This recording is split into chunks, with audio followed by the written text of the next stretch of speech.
Pagi, salam sejahtera bagi kita semua. Pagi hari ini kami dari tim Satgas COVID-19 Kota Sorong akan menyampaikan perkembangan data di Kota Sorong. Oleh karena kemurahan Tuhan dan kerja keras pemerintah serta dukungan dari seluruh masyarakat Kota Sorong, maka hari ini sesuai dengan Instruksi Mendagri 41 2021, Kota Sorong berada pada level 2, PPKM level 2. Itu berarti kita sudah turun dari level 4 ke 3 dan hari ini kita turun ke level 2. Nah, ini saya percaya bahwa ini kemurahan Tuhan, dan yang kedua ini kerjasama pemerintah dan masyarakat Kota Sorong. Ya, jadi indikator untuk level 2 Kota Sorong, level 2 ini hasil penilaian dari Kementerian Dalam Negeri, Satgas dan Kesehatan. Ya, dilihat bahwa di Kota Sorong penyebaran atau kluster COVID Kota Sorong sudah menurun. Ya. Kemudian tingkat keterisian pasien di rumah sakit sudah menurun drastis.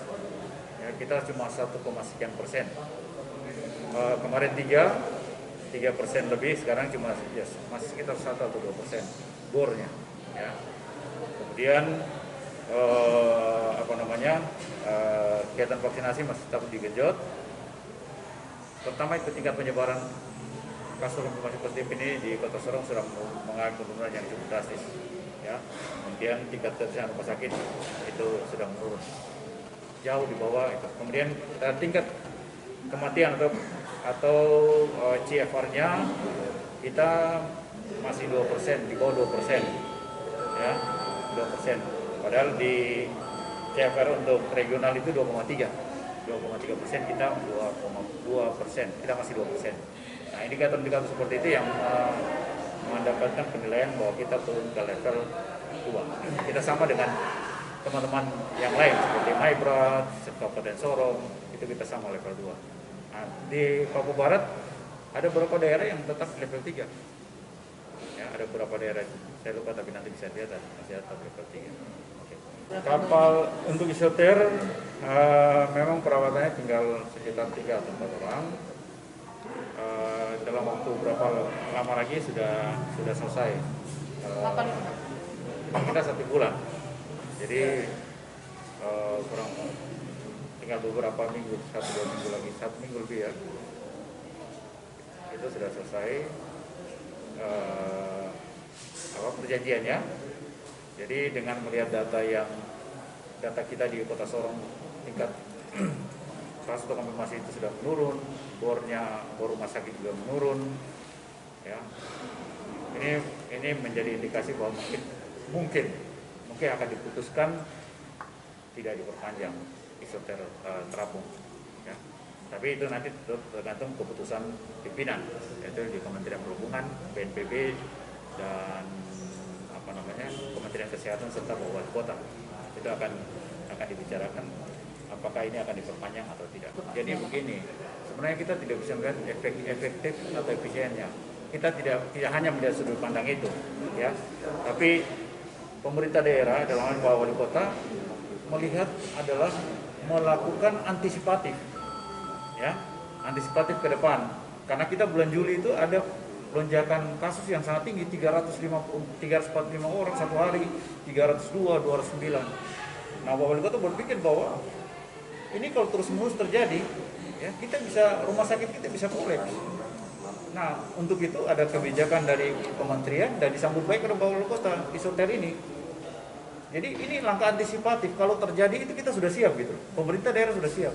Jangan kita berleha-leha, tahu-tahu tiba-tiba terjadi lonjakan yang luar biasa, kita tidak siap. Kasihan masyarakat kita. Jadi pemerintah daerah dan Satgas dan Wali Kota berpikir antisipatif ke depan. Kalau terjadi kita siap. Ya, karena virus ini kita tidak bisa kendalikan. Dunia ini tidak bisa menanggapi virus, apalagi kita di pemerintah daerah. Nah, oleh sebab itu dilakukan antisipatif ke depan. Kalau terjadi lonjakan kita siap. Nah, tapi bersyukur bahwa setelah ada kapal datang dan sebagainya, kita bersyukur bahwa ternyata virus ini tertangani dengan baik di Kota Sorong. Kita mengalami penurunan kasus konfirmasi, bor kita turun, ya toh? Angka kematian kita juga rendah.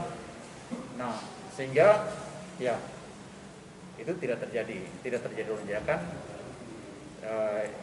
COVID di Kota Sorong. Tapi intinya bahwa pemerintah melakukan antisipasi untuk rakyatnya. Jangan sampai sudah terjadi kebakaran baru kita mau istilahnya gitu kan, terjadi kebakaran baru kita mau padamkan api. Tidak, tapi dari awal kita sementara wali kota mintakan antisipatif. Jangan sampai rakyat ini menderita karena bulan Juni itu kan rumah sakit penuh. Iya kan? Bapak Ibu tahu rumah sakit penuh. Nah, ini harus diantisipatif. Kita pemerintah daerah tidak bisa diam saja, diam saja. Kasus terkonfirmasi naik sampai 300 lebih. Nah, ini antisipasi ke depan ini yang perlu dilakukan. Jadi, Bapak Wali Kota dan tim ini berpikir jauh ke depan. Jadi, syukur bahwa ternyata virus ini turun di Kota Sorong. Kita bersyukur, kita patut bersyukur itu. Jadi, kita tidak hanya melihat satu sisi efektivitasnya saja, tapi kita juga melihat bagaimana mengantisipasi ke depan. Kemudian ada sembuh, beberapa sembuh, bersyukur bahwa sembuh toh. Jadi jangan berpikir ke efisiensi saja, tapi berpikir ke antisipatif, ya. Karena virus ini kita tidak bisa prediksi, dunia pun tidak bisa memprediksi menangani. Ada beberapa negara yang lonjakan kedua, ketiga. Tentu itu bagian daripada pelayanan pemerintah untuk masyarakat, memberikan yang terbaik untuk masyarakat. Ya, jadi himbauan dari kemarin kedatangan Pak Panglima, Kapolri, kemudian Pak Menko Perekonomian dan Menteri-Menteri kemarin memang ada harapan, ada himbauan, ada saran daripada petinggi-petinggi dalam rangka untuk menjaga, karena mereka memberikan apresiasi terhadap Pak Wali Kota dan tim Satgas di Kota Sorong melakukan penanganan ini sehingga terjadi penurunan. Ya, tapi mereka tetap menyarankan untuk mengantisipasi jangan sampai terjadi lonjakan. Sebab itu tracing, testing, nah itu tetap menjadi prioritas, dan kegiatan vaksinasi tetap menjadi prioritas. Makanya kegiatan ini tetap jalan, tracing, testing tetap dilakukan oleh teman-teman supir dari Dinas Kesehatan. Oke?